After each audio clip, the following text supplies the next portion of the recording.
Hello friends, Velu சமையல். இன்றைக்கி திருநெல்வேலி சைடில் நம்ம அவியல் இன்றைக்கி எப்படி பண்ணுறோன்னு பார்ப்போம். ஒரு 3 டம்ளர் தண்ணியை நம்ம சுட வைக்கணும். அது நல்லா சூடு வந்ததும் முதல்ல கேரட்டு, உருளைக்கிழங்கு, சேனக்கிழங்குலாம் நம்ம தண்ணியில் கொஞ்சம் வேக போட்டுருணும். பச்சை காய்கறி எல்லாம் சேர்ந்து போட்டால் பச்சை காய்கறி சீக்கிரம் வெந்துடும். இந்த கிழங்கு வேக கொஞ்சம் நேரம் ஆகும்.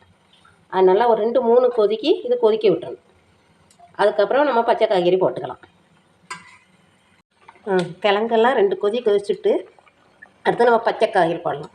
கத்திரிக்காய், வாழைக்காய், பீன்ஸு, கேரட்டு,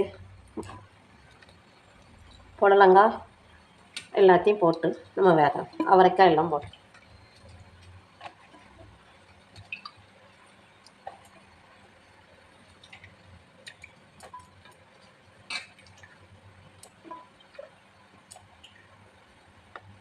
லேசாக நம்ம மஞ்சத்தூள் தூக்கலாம். அந்த தண்ணியே போதும். நல்லா இது அவ்வளவும் அமுங்கிடும். இல்லை, சூடு ஏற ஏற உள்ளே போகிறோம் அமுங்கிடும். இது கொஞ்சம் நல்லா வேகட்டும். அரைப்பு வந்து தேங்காய், ஒரு ஸ்பூனு ஜீரகம், வெங்காயம் 2 காய்க்கு தந்தாலும் நீங்கள் உரப்பு போட்டுக்கலாம். நான் ஒரு 3 மிளகா போடுறேன். இதில் ஒரு 4-5 வெள்ளைப்பூடும் நம்ம போட்டுக்கணும். அரைச்சி எடுத்துகிட்டு வருவோம். அவியல் ஓரளவு நல்லா வெந்துடுச்சு. இந்த சைஸில் நம்ம உப்பு போடணும். உப்பு அவங்கவுங்க காய்க்கு நம்ம எவ்வளோ செய்தோமோ அதுக்கு தந்தாலும் உப்பு போட்டுக்கணும். அரைச்ச தேங்காயும் நம்ம போட்டோம். தயிர் 1 ஸ்பூன். நாங்கள் வந்து காலையில் தான் தயிரை உர ஊற்றுவோம். எங்களுக்கு பண்ணை இருக்கனால பசும்பாலே வாங்கி உர ஊற்றி வச்சுக்கணும். நமக்கு அவியலுக்கு வந்து வேகும்போது நல்லா அகந்த பாத்திரத்தில் போட்டு வேக வச்சா கிண்ட நல்லா வசமாக இருக்கும். நமக்கு தேங்காய் வந்து எல்லாத்துக்கும் ஒன்று போல் சேரும். நம்ம தேங்காய் போட்டிருக்கனால ஒரு கொதி கொஞ்சம் கொதிக்கட்டும். அவியலுக்கு தாளிக்கும் போது நம்ம தேங்காய் ஊற்றி தாளிக்கணும். அப்போனா டேஸ்ட்டு நல்லாயிருக்கும்.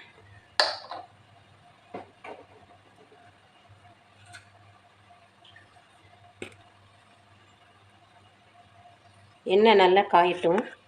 இந்த பக்கம் அவியலுக்கு கொஞ்சம் தேங்காய் பூவும் மேலே தூவிக்கலாம்.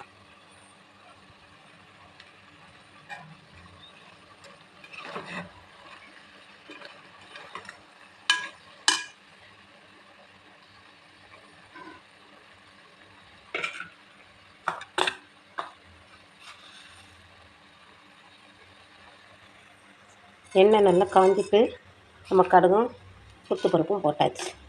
இது நல்லா பொரி வரட்டும்.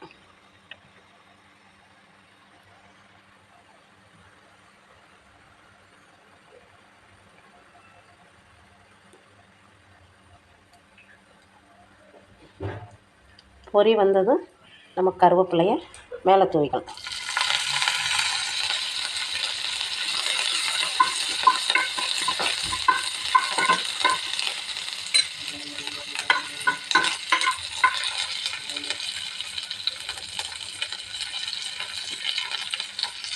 அப்படியே நம்ம அவியலில் தட்டிடலாம்.